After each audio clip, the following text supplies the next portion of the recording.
आपला स्वतःचाही नंबर आपण आजकाल लक्षात ठेवू शकत नाहीये. बुद्धी पूर्वीच्या काळी सहजगत्या गणित वगैरे डोक्यात सोडणं सहजगत्य होतं. असं कॅल्क्युलेटरशी होतच नाही. काही कम्प्युटर पाहिजे. आपल्या प्रत्येक गोष्ट कमी होत चालली आहे. पण नवीन वर्षात साजरं करायचं काय असं काहीच नाही बघायला. पण एकच गोष्ट अशी आहे नवीन वर्षामध्ये जी आपण जर केली तर खऱ्या अर्थानं नवीन वर्ष साजरं होईल. एकच गोष्ट अशी ती शाश्वत आहे, ती म्हणजे आपली भक्ती. भक्ती अशी गोष्ट आहे जी कधी जुनी होत नाही.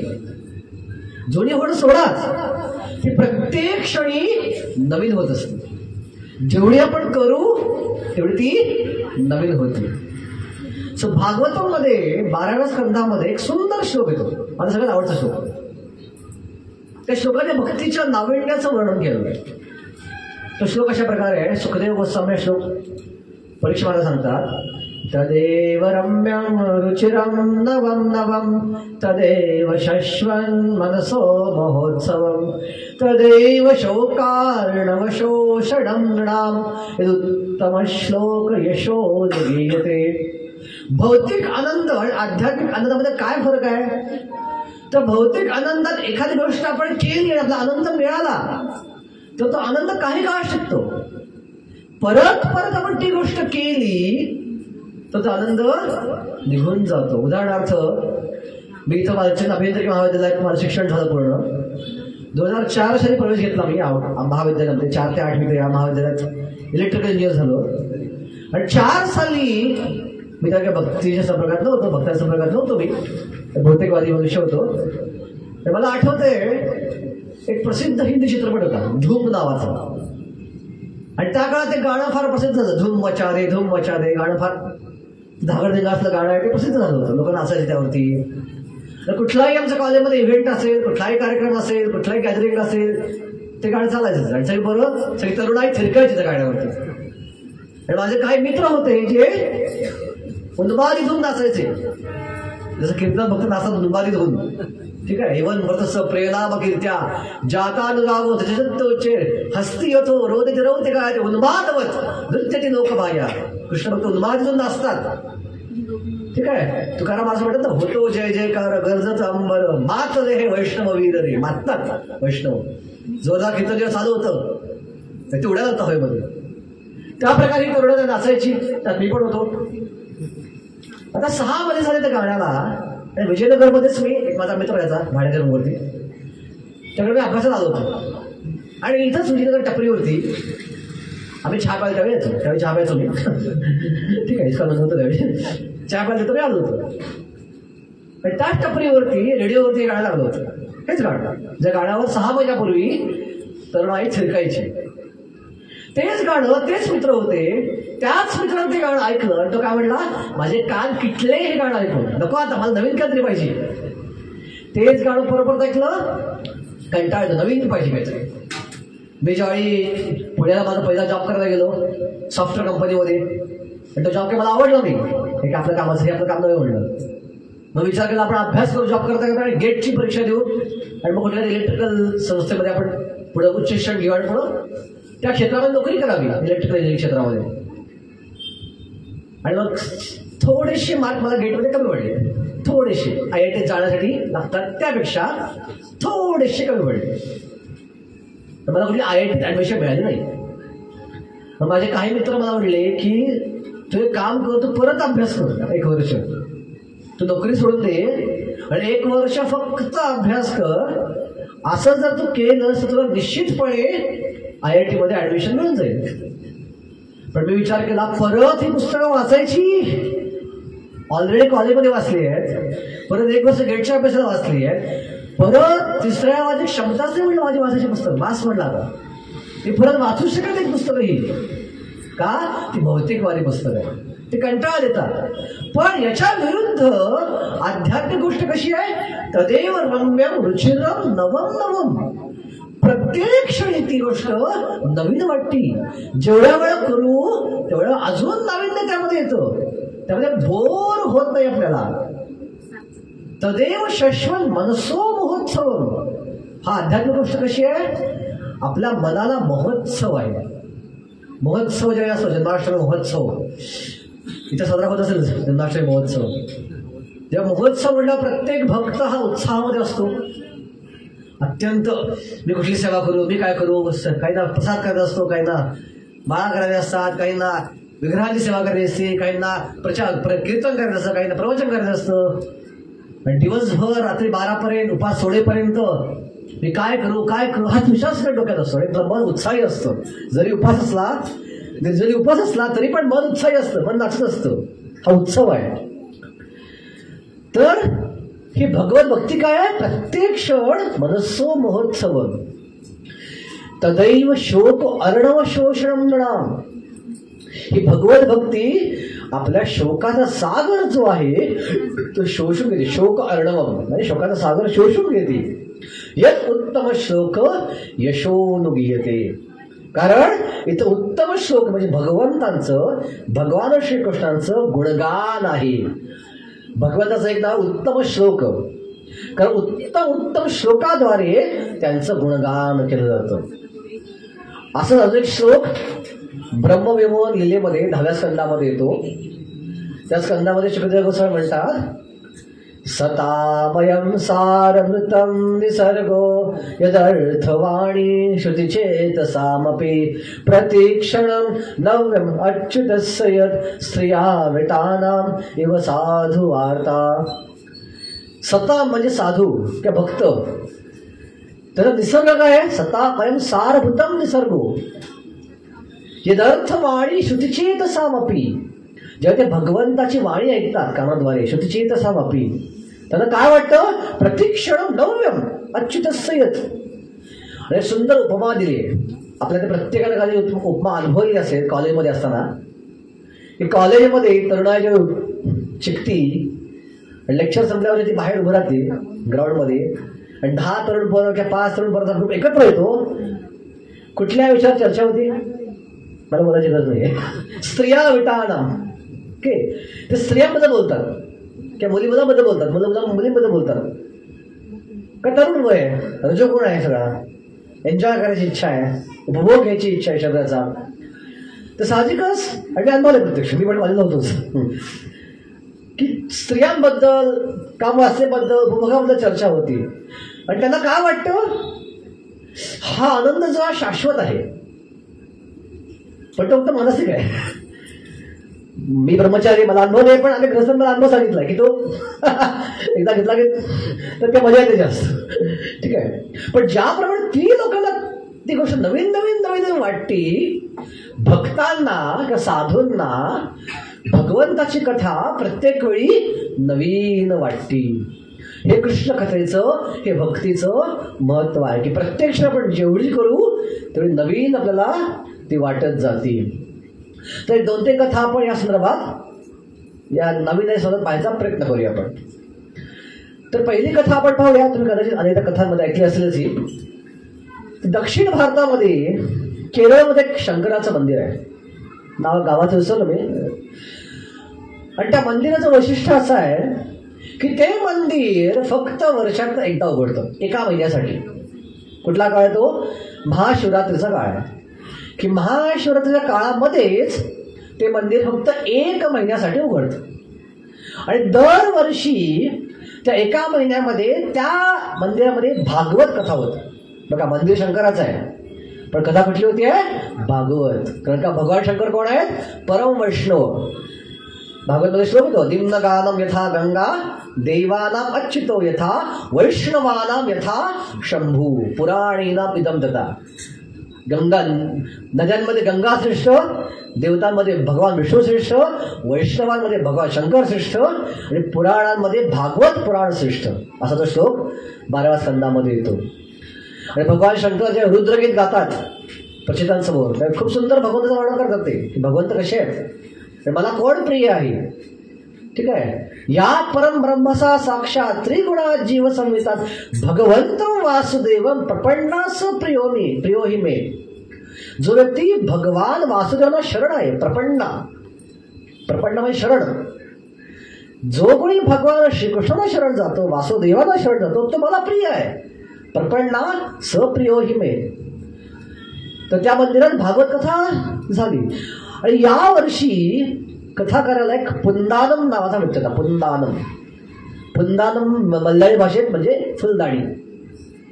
साधारण 6 शब्द, पुंदा आणि फुलं. ठीक आहे, फुलदाणी पुंदाणी पुंदानम असा तो शब्द येतो. आणि त्या पुंदानमला भागवत कथा करायला त्या मंदिरात बोलवलं. आणि हा पुंदानम 10वा स्कंद घेऊन आला. भागवतचा 10वा स्कंद. पूर्ण पुरुषोत्तम भगवान श्रीकृष्णात कथा आणि लीलांचं वर्णन त्यामध्ये आहे.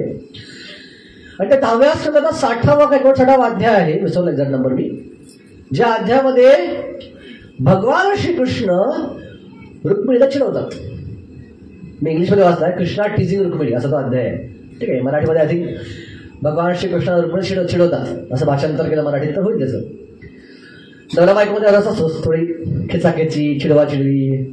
मी बघितलं आई वडिलांचं माझ्या, मला अनुभव नाही आहे पण आई वडिलांचं बघितलं माझ्या मी. तो रस आहे, संसारातला रस आहे तो रस या संसारात का आहे? कारण तो रोज भगवंतामध्ये पण आहे. भगवंत सगळ्या रसाचे स्त्रोत आहेत.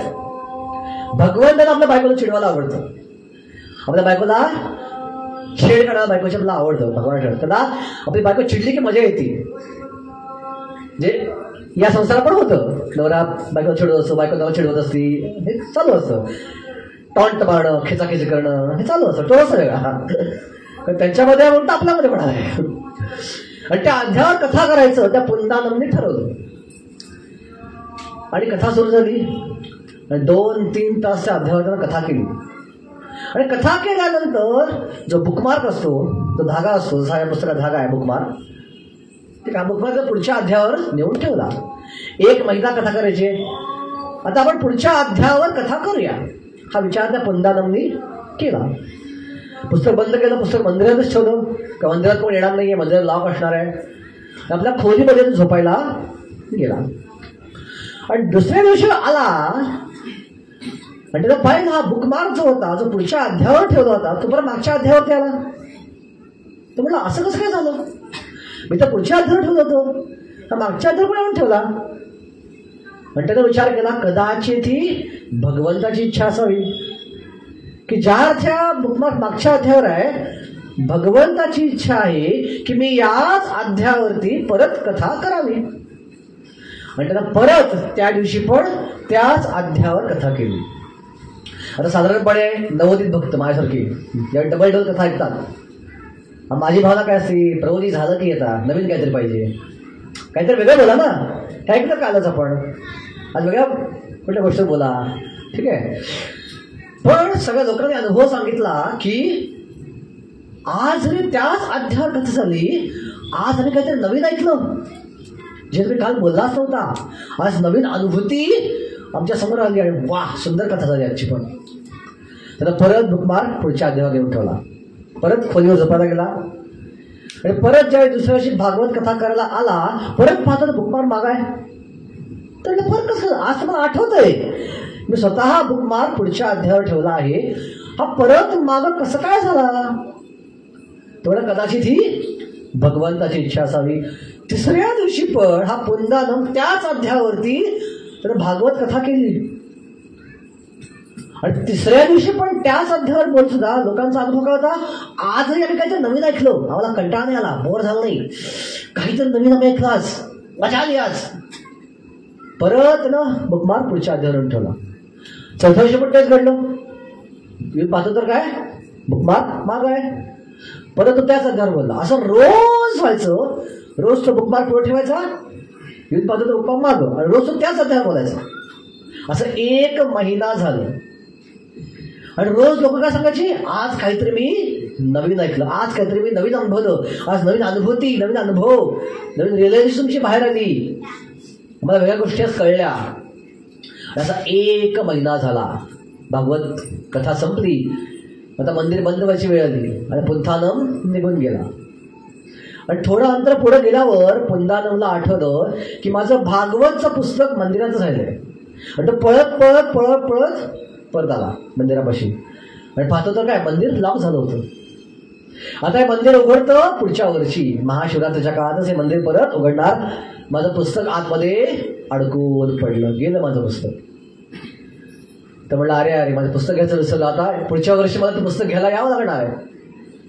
पण त्याला आतनं काहीतरी आवाज येऊ लागला. बाहेर लॉक आहे, बाहेर लॉक आहे, आत कोण आहे? आता भागवत कथेचा आवाज येऊ लागला. भागवत कथा आतमध्ये सुरू आहे. कोण करते भागवत कथा? आणि त्यानं दरवाजा फटीतनं आतमध्ये बघितलं. आणि आतमध्ये बघितल्यानंतर प्रत्यक्ष भगवान शंकर याचं ते मंदिर होतं, भागवत कथा करत होते. आणि प्रवचन ऐकायला कोण बसलं होतं? पार्वती देवी, गणपती, कार्तिकेय, सगळा शिवपरिवार हा भागवत कथा ऐकायला तिथे बसला होता. आणि कथेचा विषय काय होता? तोच अध्याय, भगवान श्रीकृष्णांनी रुक्मिणीला चिडवलं. आणि कथा झाली, पंधानं ऐकू लागला भगवान शंकर प्रत्यक्ष काय बोलतात त्या कथेवरती. आणि कथा झाल्यानंतर पार्वतीला विचारलं भगवान शंकरांनी ही कथा कशी वाटली. तर पार्वती म्हटली छान झाली, पण पुन्हानं वेळी चांगलं झालं नाही. पुन्हानं तुमच्यापेक्षाही छान कथा करायचा. आणि भगवान शंकर म्हटले मला माहिती होतं, म्हणूनच मी रोज तुझ्या जायचा स्वतः मुकमार मागा आणून ठेवायचो. 30 दिवस तीच कथा केली, 30 दिवस तीच कथा भगवान शंकरांनी ऐकली आणि तीच कथा पार्वतीनं परत ऐकली. तरी पण त्याला काय वाटायचं? नवीन नवीन, तदैव रम्यम रुचिरम नवम नवम. बोर झालं नाही. आपल्या इस्रोमध्ये संन्यासी आहेत, जीबीसी आहेत, प्रल्हादानंद स्वामी महाराज, काही नाव ऐकलं असेल, खूप मोठे संन्यासी. आमच्या वडाफामला बरेच युद्ध जाते, बरेच कथा पण त्यांनी केलेली आहे. प्रल्हादानंद स्वामींनी 2015ची घटना आहे, 2015 सालापर्यंत हे जे भगवद्गीता जशी आहे तशी पुस्तक जे आहे तात्पर्यासहित 130 वेळा वाचलं होतं. किती वेळा? तात्पर्य असेल बरं का. आपण एकदा वाचलं की मला माहित नाहीये, ठीक आहे, एकदा वाचा कंटाळा येतो. 30 तात्पर्य, तेच किती वेळा तेच ऐकायचं. पण 130 वेळा त्यांनी गीता वाचली. आणि काय म्हणतात? प्रत्येक वेळेच्या वाचनाचा अनुभव माझा वेगळा आहे, प्रत्येक वेळेच्या वाचनाची अनुभूती माझी वेगळी आहे. सो प्रगत भक्त आणि नवोदित भक्त, उत्तम अधिकारी आणि कनिष्ठ अधिकारी यात फरक काय आहे? कनिष्ठ अधिकारी जो असतो त्याला प्रत्येक वेळी नवीन काहीतरी पाहिजे असतं. उत्तम अधिकारी व्यक्ती 30 गोष्ट परत ऐकतो आणि परत परत परत आनंद घेत असतो. कारण तो ज्यावेळी ती गोष्ट ऐकत असतो ती कानांनी ऐकत नाही, तो दिव्य कानांनी ऐकत असतो. तो दिव्य दृश्य लीला प्रत्यक्ष पाहत असतो. आणि त्याला माहिती आहे की ही गोष्ट शाश्वत आहे, ही गोष्ट नवीन आहे, प्रत्येक दिवशी घडत आहे. त्यामुळं ती गोष्ट ऐकण्यात तो आनंद घेतो. श्रील प्रभुपादांनी किती वेळा तात्पर्यामध्ये भागवत वाचला असेल. देहिनोऽस्मि यथा देहा श्लोक नमूद केलेला आहे, कोट केलेला आहे श्लोक अनेकदा. आपण शरीराने आपण आत्मा किती वेळा सांगितले प्रभुपादांनी पुस्तकामध्ये, सारखं वारंवार प्रभुपाद आपल्या डोक्यावर मारतायत की आपण शरीराने आपण आत्मा आहोत, आपण भगवंताचे दास आहोत, भगवंत पूर्ण पुरुषोत्तम भगवान आहेत, जीवनात दुसऱ्यांची भक्ती करणं, भगवत धामात जाणं, अनेकदा मारले प्रभुपादांनी. पण तेच प्रभुपाद एकदा प्रभुपादांनी आपल्या शिष्याला कथा करायला सांगितली की तू कथा कर. आता प्रभुपादांसमोर कथा करणं, कल्पना करा, त्याच्या शिष्याला प्रभुपादांसमोर एका शुद्ध भक्तासमोर कथा करणं. शिष्य बसला कथा करायला आणि कथा करता करता शिष्य कोट करत होता की देहिनोऽस्मि यथा देहे कौमारं यौवनं जरा. प्रभुपाद बसले होते प्रेक्षकांमध्ये आणि प्रभुपाद उत्साहित झाले. यस, बरोबर आहे म्हणले. देहिनोऽस्मि यथा देहे कौमारं जरा. आपण शरीर, आपण आत्मा आहोत, शरीर बदलतंय. ते म्हणलं अरे मीच किती वेळा कोट केले हे, तुम्हाला सांगतोस काय? प्रभुपाद तेवढ्या उत्साहामध्ये होते का प्रभुपाद प्रत्येक गोष्ट अनुभवत होते. आत्म्याच्या स्तरावरती प्रभुपाद लिहित होते. मी जेव्हा भागवतचा अभ्यास करत होतो 2015 साली, चित्रकेतू महाराजांची प्रार्थना आहे संकर्षणाच्या बाबतीत. ती प्रार्थनेचा आमचा अभ्यास चालला होता, आमचा क्लास झाला आणि उद्या दुसरी परीक्षा होती आमची. आमचा अभ्यास चालला होता. त्यामुळे ग्रुपमध्ये बसून अभ्यास करायचो, दोघांच्या भक्तांच्या ग्रुपमध्ये बसून आम्ही अभ्यास करायचो. आणि प्रार्थनेमध्ये सलग 3 तात्पर्यामध्ये प्रभुपादाने एकच श्लोक कोट केलाय. कुठला श्लोक? हाच, देहिनोऽस्मि यथा देहे कौमारं यौवनं जरा. प्रभुपाद कंटाळत नाहीये तो श्लोक कोट करता करता. का कंटाळत नाहीये? का प्रभुपाद जेव्हा श्लोक कोट करतायत ते अनुभवतायत की आपण शरीर नाही, आपण आत्मा आहोत. आपण जेव्हा ऐकतो आपण थेरॉटिकली ऐकतो, गेला ऐकतो आपण शरीर आत्मा आहोत म्हणजे प्रवचनात मांडी दुखायला लागली की आपण उठून बोलावतो, शरीर दुखते, मांडी दुखते, लक्ष आपल्या शरीराकडे असतं. प्रवचन लांबलं, भूक लागली, लक्ष उडत जातं आपलं प्रसादाकडे लक्ष जातं. कधी प्रसाद चालू होईल, कधी जमणार प्रवचन. एकदा परमपूज्य राधानाथ महाराज वृंदावन यात्रा घेऊन गेले होते आणि 2-3 तास कथा झाली आणि मग प्रसाद स्टॉल मांडायला सुरू झालं लोकांचं आणि लोकांची लाईन लागली आधीच. कथा सुरू आहे, लोकांनी लाईन लावून चालू केली आणि महाराजांनी पाहिलं लोक लाईन उभं गेली प्रसादच्या. आणि महाराज म्हणले, शाला कंटिन्यू, मी परत अजून बोलू का? आणि जी लोक लाईन उभी होती ती मोठ्याने म्हटली, हरी बोल हरी बोल हरी बोल. पुढे बसले पण म्हटले नाही, लाईनीची उभी होती ती मोठ्याने म्हटली, हरी बोल हरी बोल. महाराज त्या दिवशी अजून 3 तास कथा केली. प्रसाद तो सुरू केला नाही, 3 तास कथा केली. बघा, इकडे म्हणतात हरी बोल, पण आज लक्ष कुठं आहे? प्रसाद घेण्याकडे. आपण नवोदित भक्त आहोत, आपण कनिष्ठ अधिकारी आहेत भक्तीमध्ये, उत्तम अधिकारी. म्हणून प्रपात म्हणतात ही तात्पर्य जी आहे ही माझी स्पिरिच्युअल एक्स्टसी आहे, माझे उन्माद आहेत. भक्तीचे माझे हे उन्माद आहे. हा भक्तीचा हा आनंद सतत वाढणारा. म्हणून चैतन्य चरितामृतमध्ये पाहतो आपण की चैतन्य महाप्रभूच्या वेळी टोटागोपीनाथ मंदिरात जगन्नाथपुरीला कथा ऐकायची गदाधर पंडिताकडनं. कुठल्या कथा ऐकायचे? ध्रुवलीला, प्रल्हाद लीला. आणि ज्यावेळी ध्रुवलीला बोलायचे गदाधर पंडित, महाप्रभू म्हणायचे परत एकदा, खूप सुंदर, परत एकदा, परत तीच कथा. दिवस दिवस दिवस 2च कथा ऐकायचे, ध्रुवलीला आणि प्रल्हाद लीला. त्यांना माहिती होतं ही जी कथा आहे शाश्वत कथा आहे. आत्ता कुठेतरी प्रल्हादला घडतीये, आत्ता कुठल्या तरी विश्वात ध्रुवलीला घडतीये, आत्ता कुठल्या तरी विश्वात जन्माष्टमी साजरी होतीये, आत्ता कुठल्या तरी विश्वात पुतण्याचा वध होतोय. याला नित्य लीला, कुठे ना कुठेतरी या लीला घडत आहे. त्यामुळे त्या प्रत्येक वेळी नवीन वाटतात. दुसरं कारण, या आध्यात्मिकला नवीन का वाटतात?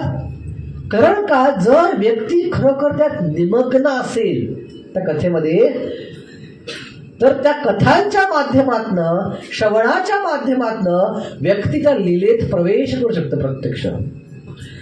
तर आपण कुलशेखर अलवार, दक्षिण भारतात एक अलवार आहे. अलवारचा अर्थ माहिती आहे काय? अलवार म्हणजे पुजारी. जसं आपण महाराष्ट्रात पुजारी म्हणतो, ओडिसा गेला तर पांडा म्हणतात, दक्षिण भारतामध्ये अलवार म्हणतात. ठीक आहे. जगन्नाथपुरीला किती भक्त गेले? बरेच भक्त जाऊन आलेलं असेल. अलालनाथ म्हणलं का? अलालनाथ. ते अलालनाथ नाव का पडलं त्याला? कारण ती मूर्ती जी आहे ती दक्षिण भारतामधली आहे आणि दक्षिण भारतामध्ये अलवार लोक त्याची पूजा करायची, म्हणून त्याचं नाव पडलं अलवारनाथ. आणि पुरुषोत्तम देवराय राजा जे होते, जे प्रतापरुद्र महाराजांचे वडील होते, ते त्या विग्रहांना घेऊन अलालनाथला आले, त्या ठिकाणी आले जगन्नाथपुरीमध्ये. आणि उडीसामध्ये अलारचं अलाल झालं, म्हणजे त्याला अलालनाथ असं नाव पडलं. तर कुलशेखर अलवार हा राजा होता, खूप मोठा राजा होता, पण अलवार होता का? खूप मोठा भक्तही होता. आणि हा कुलशेखर राजा रामाचा भक्त होता. राम मंदिराची स्थापना होणार आहे आता 22 जानेवारीला देशभरात मोठा उत्सव साजरा होणार आहे. आम्हालाही सांगितलंय वाड्यामध्ये आमच्या अध्यक्षांनी मंदिराच्या की दिवसभरात किमान 15 ते 16 गावातून प्रचार करायचा. त्या दिवशी गावागावातून कीर्तन करायचे, कथा करायची. प्रत्येक ब्रह्मचार्यानं 15 ते 16 गाव करायचा. मला आज्ञा दिलेली आहे. मोठा उत्सव आहे, एवढी मोठी घटना आहे. संधी चांगले प्रचार करायचे आपल्याला गावागावात जाऊन. आमचा पालघर जिल्हा विशेष आदिवासी जिल्हा आहे, फेमस आहे. साधूंच्या हत्यावर झाला जिल्हा आहे तो. बरेच आदिवासी कम्युनिस्ट लोक भरपूर आहेत, आदिवासी लोक भरपूर आहेत, ख्रिश्चन कन्व्हर्जन खूप चालतात त्या जिल्ह्यामध्ये.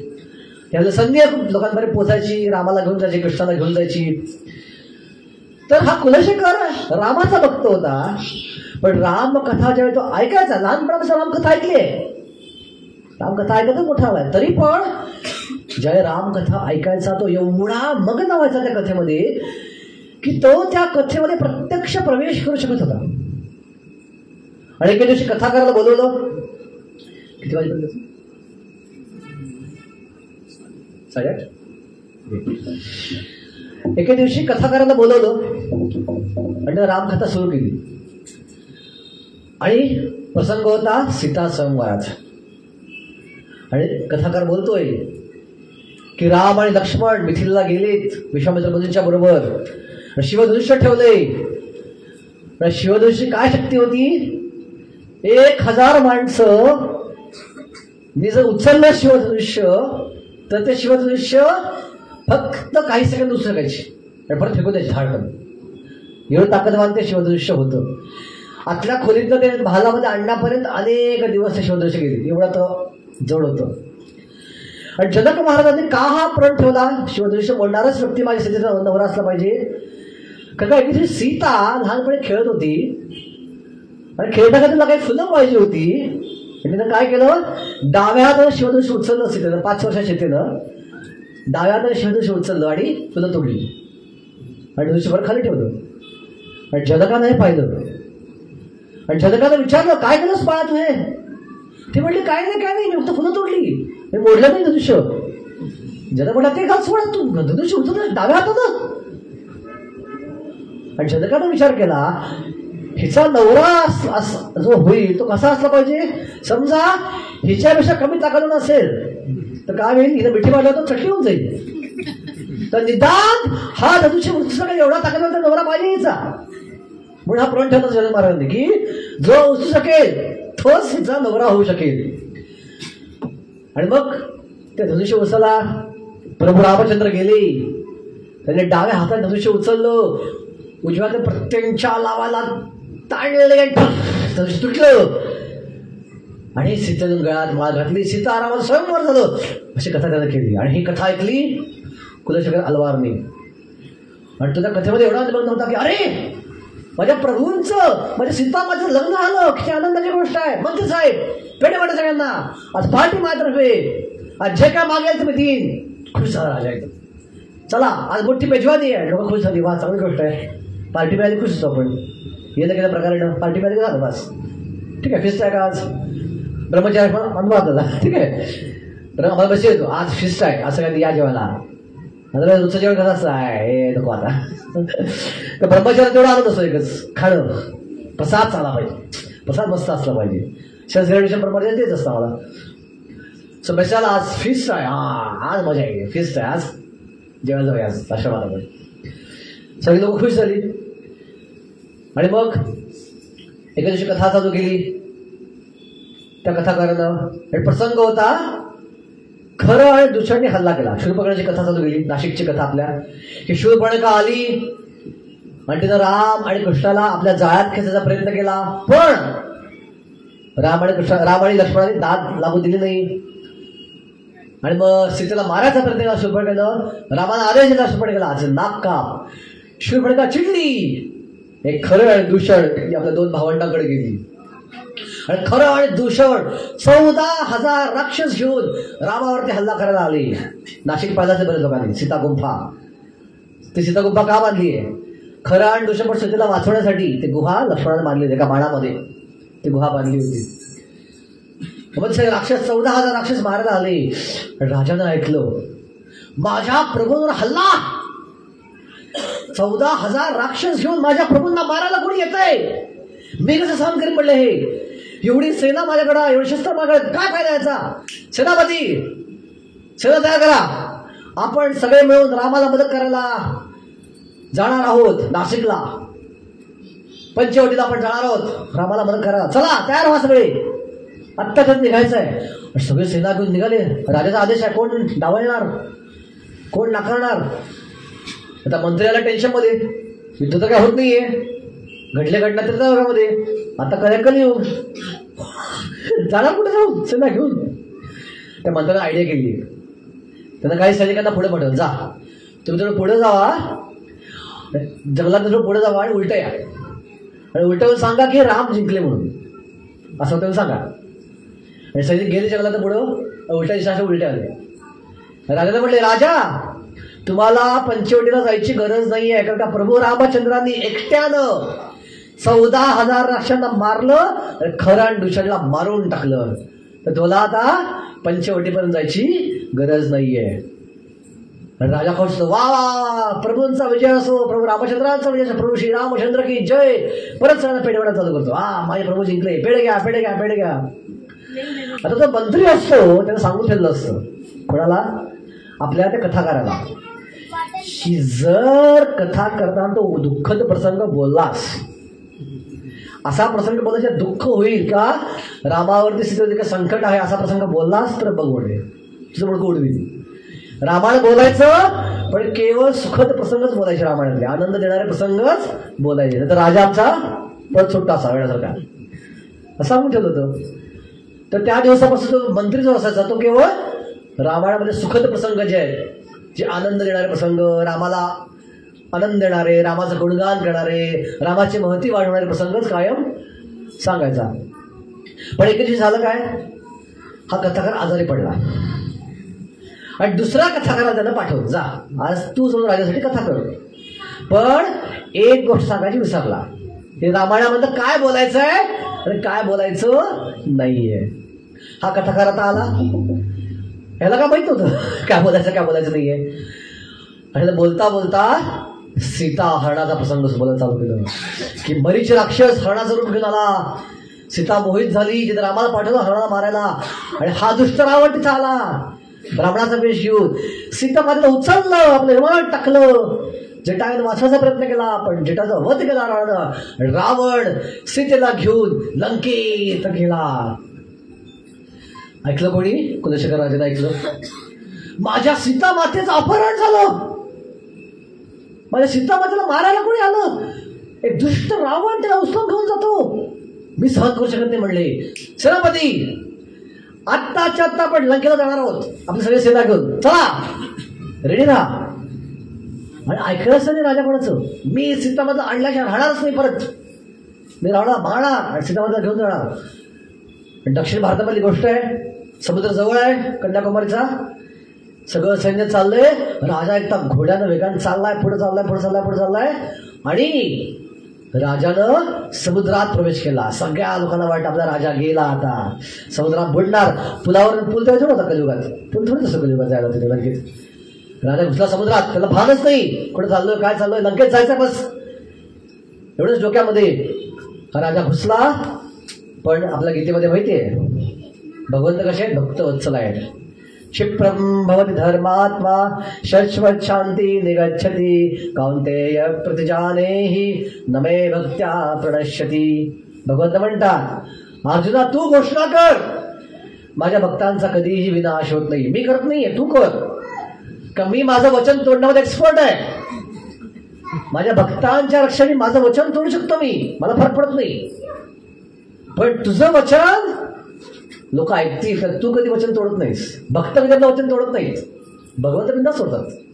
भगवंताने वचन घेतलं होतं मी शस्त्र उचलणार नाही, पण त्याने पाहिलं आपला भक्त अर्जुन युद्धाच्या दरतात थवळत पडलाय, भीष्मदेवाने बाणाने हैराण करून सोडलंय, त्यावेळेला गेले खड्ड्यात माझी प्रतिज्ञा, चाक उचललं तर मारायला सुटले भगवंतांना. आणि भीष्मदेव म्हणले बास, हेच तर मला पाहिजे होतं, तुमचं हेच रूप मला पाहिजे होतं, याच रूपावर मला ध्यान लावायचं होतं, म्हणून मी तुंबळ युद्धात केलं. आता मी शस्त्र उचलणार नाही, तुमच्या शस्त्र मी चालवू शकत नाही.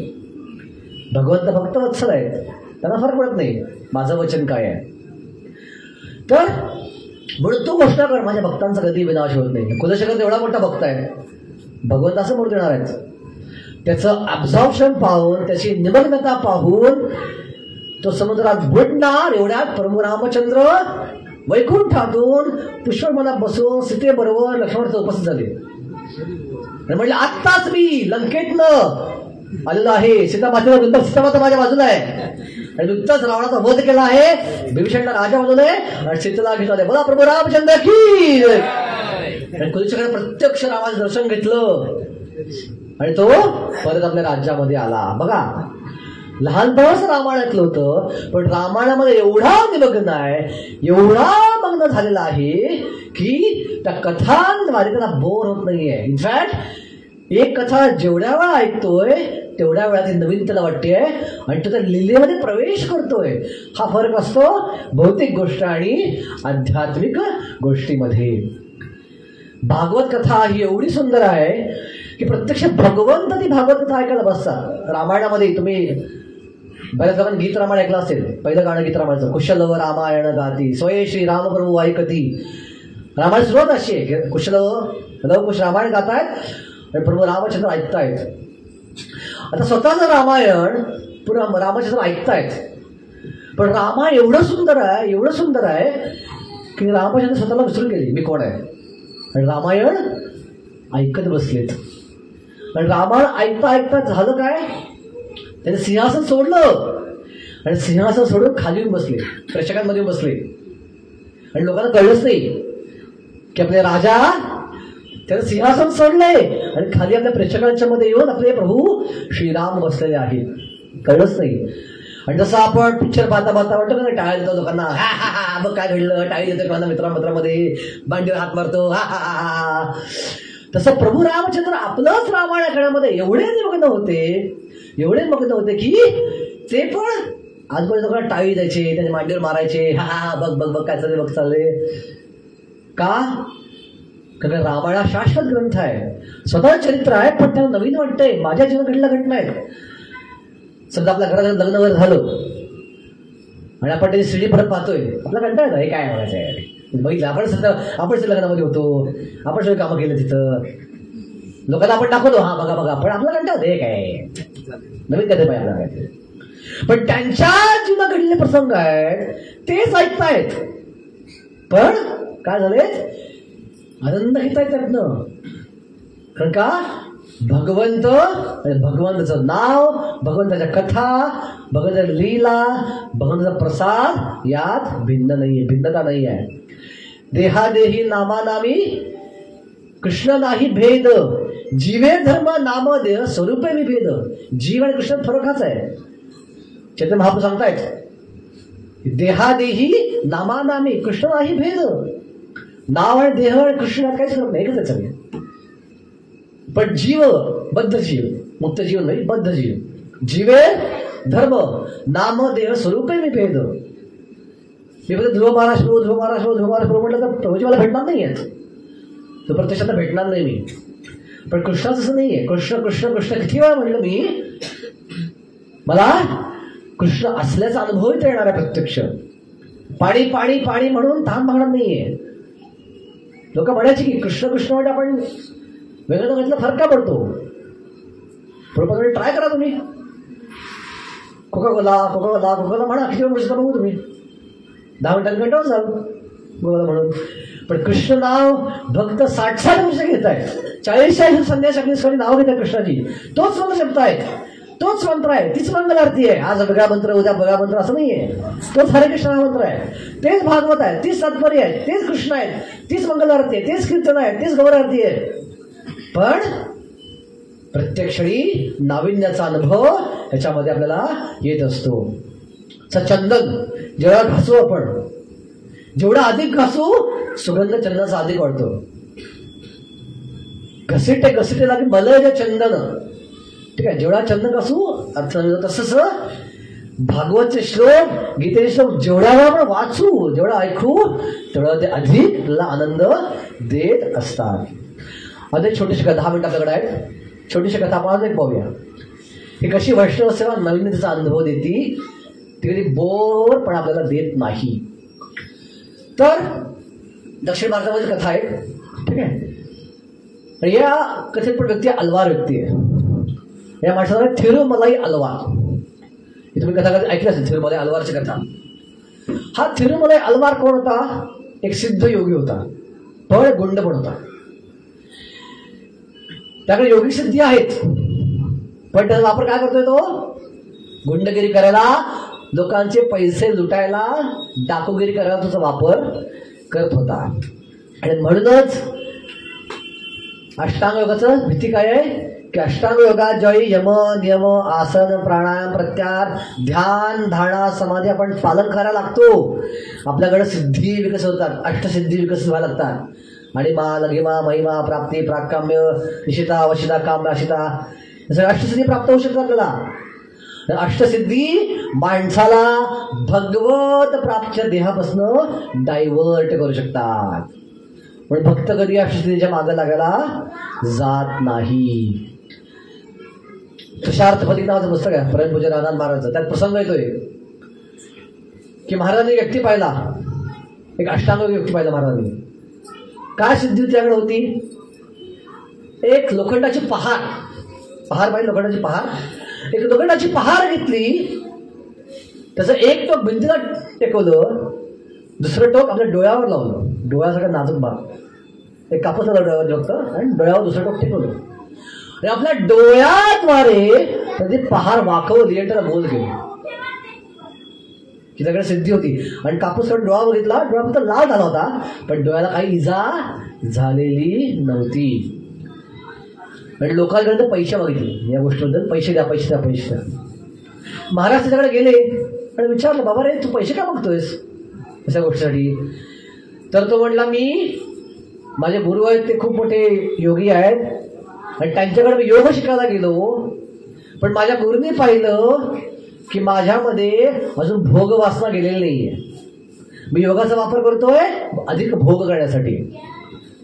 त्यामुळं त्यांनी मला आश्रमात हाकलवून लावलं. योगाचा उद्देश नव्हे, योगाचा उद्देश आहे भगवत प्राप्ती करणं, भगवंताची सेवा करणं. त्यांनी मला आश्रमात हाकलवून लावलं. मला पण संसारामध्ये यायचं आहे, मला पण संसारी जीवन जगायचं आणि त्यासाठी मला पैसा पाहिजे. आणि माझं काही शिक्षण झालं नाहीये, मला एकच गोष्ट येते, ते म्हणजे या सिद्धी. म्हणजे सिद्धी दाखवून मी पैसा कमवत आहे. बघा, एवढ्या योगसिद्धी प्राप्त केली आपण, आनंद नाही हृदयात, भगवत प्राप्ती झाली नाही. आणि म्हणून भागवत मध्ये प्रसंग येतो की ऋषभदेव 5व्या स्कंदामध्ये ऋषभदेव जेव्हा अवधूत वृत्ती अवलंबतात वनप्रस्थ आश्रमामध्ये, लोक त्यांना छळतात, दगड मारतात, त्यांच्यावर शिवशी करतात, त्याची थट्टा उडवतात, पण ऋषभदेव सहन करतात सगळं. आणि त्यावेळी परीक्षा महाराज प्रश्न विचारतात सुखदेव गोस्वामींना की त्यांच्याकडे सिद्धी होत्या, त्या सिद्धींचा वापर त्यांनी का नाही केला ऋषभदेवांनी? आणि त्यावेळी सुखदेव गोस्वामी म्हणतात, कारण का ज्यावेळी व्यक्ती सिद्धी वापरतो, भीती असती की तो व्यक्ती भक्तीपासून दूर जाईल, त्याच्यामध्ये अहंकार विकसित होईल. आणि जो शुद्ध भक्त असतो भगवंताचा, तो कधी रिस्क घ्यायला जात नाही, आपल्या मनावर तो कधी विश्वास ठेवायला जात नाही. नित्यम ददाति कामस्य छिद्रं तत् अणुहेरया योगिना कृतमैत्रस्य प्रत्युष्जाय पुंशली. हे मन कसं आहे? पुंशली प्रमाण आहे. खालच्या ग्रहांवरती आता सुद्धा ग्रह जे आहेत त्यामध्ये 3 बायका आहेत, कामिनी, पुंशली, विसरलं आम्ही. या 3 प्रकारच्या वेश्या राहतात, ज्या वेगवेगळ्या प्रकारे तिथल्या लोकांना आकर्षित करतात आपल्याकडे. तर आपलं मन पुंशली प्रमाण आहे. आपण त्या योगाच्या आहारी गेलो की मन बिथरतं, भक्तीपासून मन दूर जातं आणि मनुष्य भगवत प्राप्तीपासून दूर जाऊ शकतो. एकदा पीसी सरकार नावाचा मोठा जादूगार होता. म्हणजे जादूगार प्रभुपादांपाशी आला, प्रभुपादांनी जादू करून दाखवल्या. पडदा लावायचा, गाडी गायब करायचा, पडदा लावायचा, टेबल गायब करायचा, माणसं गायब करायचा. प्रभुपाद खुश झाले, वाह काय जादूगार आहेस तू म्हणले. पण प्रभुपाद म्हणले, मी तुझ्यापेक्षा मोठा जादूगार आहे. होतं ना, स्वामीजी तुम्ही तुला जादू घेतली नाही, ज्या गोष्टी तू गायब करू शकत नाही त्या गोष्टी मी गायब करू शकतो म्हणले. कसं काय दाखवा म्हटलं मला, अशी कोणती गोष्ट जी मी गायब करू शकत नाही? म्हणले, मी जन्म, मृत्यू, म्हातारपण आणि व्याधी या 4 गोष्टी गायब करू शकतो. तुला येतं का त्या करता? म्हणजे नाही तुम्हाला करता असल्या गोष्टी. म्हणजे माझ्याकडे अशी पद्धती आहे, ज्या पद्धतीचं पालन केलं की माणसाच्या 4 गोष्टी गायब होतात. जन्म, मृत्यू, जरा, व्याधी गायब. कारण व्यक्ती भगवत धामात प्रवेश करतो जिथे या 4 गोष्टी अस्तित्वात नाही. हा योगी होता. योगाचा वापर हा लोकांचे पैसे चोरायला, गुंडगिरी करायला करायचा. राजाने अनेक सैन्य पाठवायला फाडायचा प्रयत्न केला, पण योगसिद्धीद्वारे सगळ्या सैनिकांना मारून टाकायचा. सगळे लोक वैतागले होते, काय करायचं, ठिरू मारायचं, छळतोय लोकांना, छळतोय छळतोय छळतोय, खूप छळतोय, वैताग आणलाय. पण कितीही मोठा योगी असला, कामदेव झालं, कामदेवाचे बाण घुसले हृदयामध्ये, योगाचंही कुत्र होऊन जातं. 80,000 वर्ष तपस्या करून मेनकेच्या पायाचे फक्त पैंजण ऐकले विश्वामित्र ऋषींनी. मेनकेकडं मोहित झाली. जे योग साधना सगळं तपोबल घालवून बसले. पाण्यामध्ये बसले शंभर ऋषी, पाण्याच्या आत, वृंदावन मध्ये यमुना नदीच्या पाण्याच्या आत. 2 माशांना भेटताना बघितलं. आता माझ्या घरी माशाची पेटी आहे चांगला, लहान बाळाचा आहे माझ्या माशाची पेटी. मासे आज रोज बघतो मासे मी. माशांचा संभोग किंवा माशांचं भेटणं जे आहे, प्रजनन जे आहे ते माणसाचं नसतं. प्रत्यक्ष संपर्क होतो शरीराचा. केवळ दृष्टीद्वारे मासे आपल्या मादीमध्ये प्रजोत्पादन करतात. ती गोष्ट फक्त पाहिली, संपर्क पाहिला नाही शरीराशी. पण ती गोष्ट पाहून त्यांच्या मनात ही वासना जागृत झाली. आणि सगळी साधना सोडून वृंदावन सोडून गेले मांधाता ऋषींकडे, मांधाता राजाकडं. तुमच्या मुलीशिवाय लग्न करायचं बघा.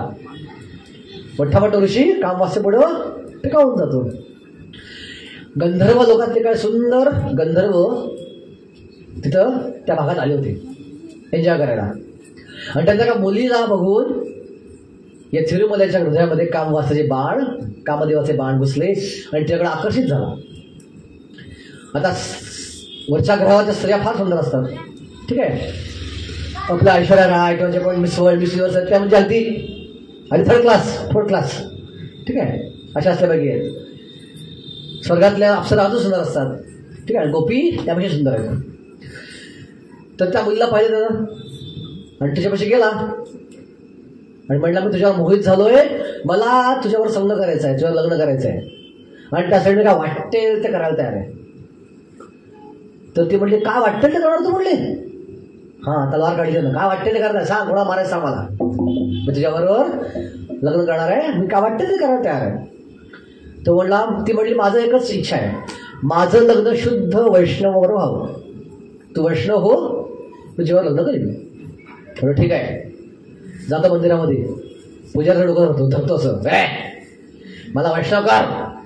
पुजारी घाबरतो, बापरे गेलो कामात म्हटलं मी.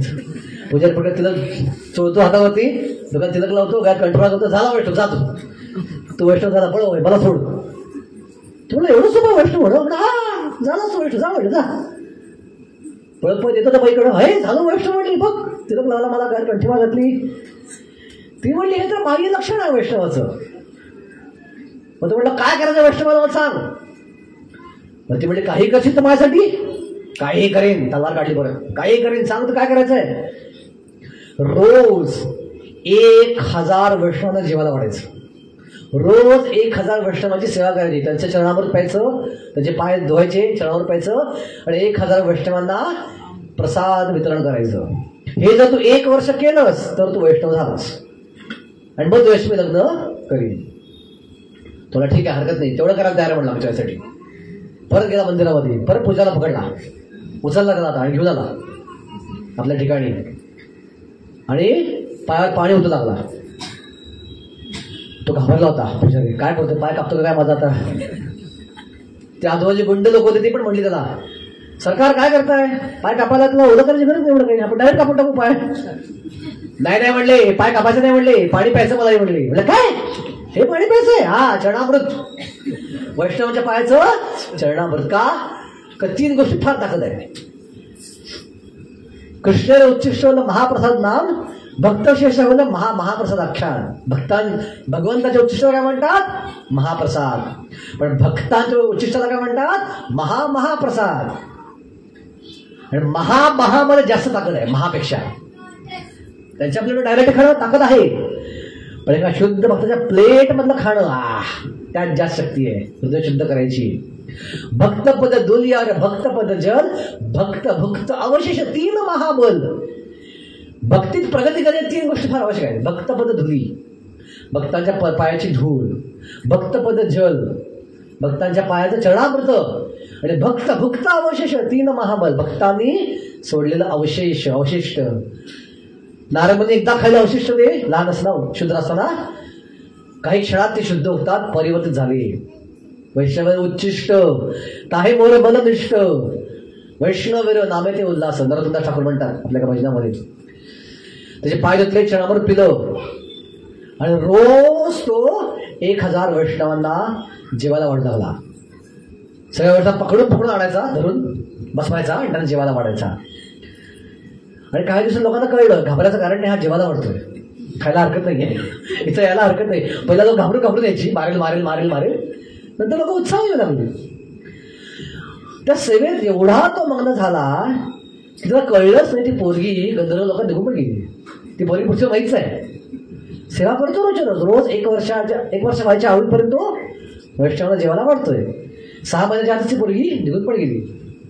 पण त्या वैष्णव सेवेमध्ये, त्या वैष्णव खुश करण्यामध्ये त्याला एवढा आनंद वाटू लागला, त्याचं हृदय आनंदाने एवढं भरून गेलं की जरी ती मुलगी निघून गेली, हा म्हणला मी वैष्णव सेवा सोडणार नाही, बरेच तोपर्यंत मी वैष्णव सेवा सोडणार नाही. झाला प्रॉब्लेम काय, आता खजिना संपला, सगळा खजिना संपून गेला. जो काय चोरी केलेला होता माल संपून गेला, त्यातनं तो खरेदी करायचा होता, भासराचे काय ते खरेदी करायचं साहित्य. आता करायचं काय, म्हणलं का वाटलेलं होते वैष्णव सोडणार नाही, तो आता परत चोरी करायला सांगू लागला. पण चोरी करून करायचं काय, आता स्वतःची वापरायचं नाही. जे काय चोरी करून येईल ते वैष्णवांना प्रसाद वितरण करण्यासाठी, वैष्णवाची सेवा करण्यासाठी. आणि ही गोष्ट राजापर्यंत गेली. हा चोऱ्या करतोय अजूनही, पण वापर आता काय करतोय, लोकांना त्रास देणं करत नाहीये, लोकांची सेवा करायला करतोय. राजा त्याकडे गेला, म्हणजे तू एक काम कर, तू आता आपल्या राज्यामध्ये ये आणि जे मोठे कृष्णाचं मंदिर आहे त्याचा पुजारी बनव तुम्ही. आणि त्याचा थिरुमलाई अलवार, अलवार म्हणजे पुजारी. बघा, वैष्णव सेवा चालू केली, त्यात नवीनता एवढी आहे, त्यात आनंद एवढा आहे, नाविन्य एवढं आहे की त्याला बोर होत नव्हतं. ज्या मुलीसाठी तो वैष्णव सेवा करतोय ती मुलगी जरी नाही आहे, मला फरक पडत नाही, ही वैष्णव सेवा मी सोडणार नाही. हे आहे आध्यात्मिक गोष्टीचं महत्व किंवा महात्म्य.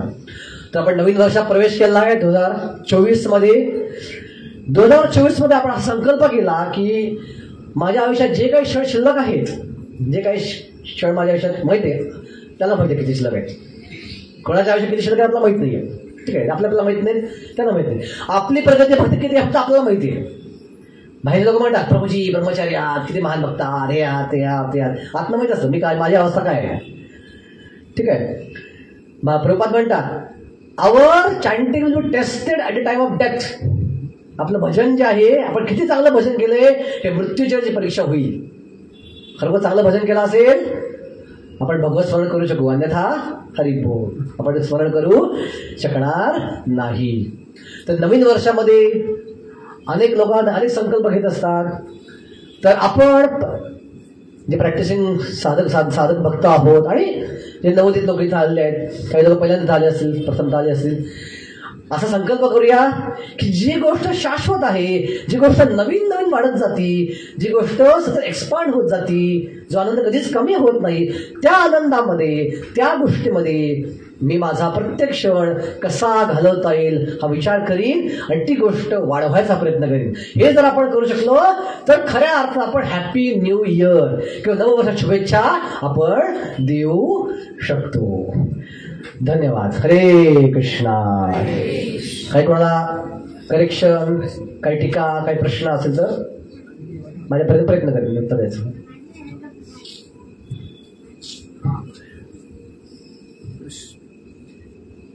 आहे कोणाचा प्रश्न आहे का?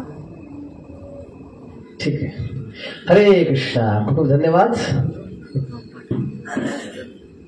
जसं तुम्ही सांगितलं प्रभूजी, संकल्प करतो आपण, तर संकल्प लगेच मोडतो किंवा विसरून पण जातो. संकल्प जो आहे तो नियमित राहण्यासाठी काय केलं पाहिजे? संकल्प नियमित राहण्यासाठी सगळ्यात पहिला आपलं चॅन्टिंग जे आहे, सकाळचं मॉर्निंग प्रोग्राम, उदाहरण तुम्ही संकल्प केला की मी रोज निदान एक अध्याय तरी भागवतचा वाचेन.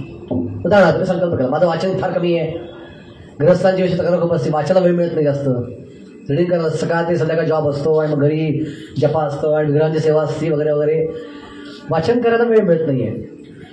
तर संकल्प कसा स्ट्रॉंग ठेवायचा मी, तर आपला सकाळचा 2 तास वेळ जो आहे तो आपण तपस्या करून व्यवस्थित हरिनाम ऐकायचा विचार केला किंवा आपण प्रयत्न केला तर आपले बाकी संकल्प सहजगत्या पालन केले जातात. आता काही लोक संकल्प असेल मला माळ करायची, तो संकल्प कसा करायचा मग? तर सगळ्यात सोपा संकल्प त्याला परिपूर्ण राहायचा असेल अशा भक्तामध्ये न्यायचा आपण जे खरोखर संकल्प पूर्ण करण्यामध्ये एकाग्र आहेत किंवा सिन्सिअर आहेत. अशा सिन्सिअर भक्तांचा संघ आपण जर घेतला तर त्यांच्या संघामुळं आपण सहजगत्या संकल्प आपण आपला पूर्ण करू शकतो. आपण त्यांना पाहतो की माझ्यापेक्षा जास्त सेवा ते करतायत, तरी पण ते आपल्या माळा पूर्ण करतात, आपलं रनिंग पूर्ण करतात, आपल्या इतर सेवा पूर्ण करतायत. मी तर त्याच्यापेक्षा कमी सेवा करतोय, मग मी का करू शकणार नाही? परंतु जयपताका महाराजांपाशी भक्त आला, म्हटलं महाराज वेळ मिळत नाही अजिबात, काय करू सांगा, जपा करू की भक्तांचा संघ घेऊ? महाराज म्हटले जप सोडून दे म्हटले, भक्तांचा संघ कर. आणि काही ब्रह्मचारी होते आजूबाजूला, ते महाराजांपाशी गेले, महाराज तुम्ही असं कसं म्हटलं त्यांना, जप सोडून दे म्हणताय, कमी वेळात जप करू दे, तुला 16 माळा पूर्ण करू दे, जप करू दे, जप सोडून दे आणि भक्ता संघात जा म्हणते त्याला. तर महाराज म्हणले ज्यावेळी तो भक्ता संघात राहील त्याला कळेल की माझ्याकडे या भक्तापेक्षा जास्त वेळ आहे, पण तरी पण भक्तांच्या माळा पूर्ण करतायत, त्याचं रिडिंग पूर्ण करतायत आणि मी काहीच करत नाही, बराचसा वेळ वाया घालवतोय, त्याला ऑटोमॅटिक कळेल माळा कशा करायच्या. पण संघ जास्त महत्वाचा आहे. पण कुठल्याही भक्तीत प्रगती करायची, कुठल्याही संकल्पना प्रगती करायची अशा व्यक्तीपासून बसणं किंवा अशा व्यक्तीत सेवा करणं जो आपल्या भक्तीत दृढ आहे, जो आपल्या भक्तीत एकनिष्ठ आहे, आपल्या संकल्पात तो स्थित आहे. आणि खरा वैष्णव कोण आहे याची व्याख्या भगवान देखील आहे 9व्या अध्यायामध्ये. सततम कीर्तयंतो माम यतंतश्च दृढव्रता. तो आपलं व्रत पालन करण्यामध्ये दृढ आहे, अजिबात सोडत नाही. ठीक आहे. अशा भक्ता संघात आपण राहिलो तर नॅचरली त्या संघात राहून आपला संकल्पही सहजगत्या पुढं जाऊ शकतो. ठीक आहे. हरे कृष्ण. खूप धन्यवाद मला सांगितल्याबद्दल. थँक्यू. हरे कृष्ण.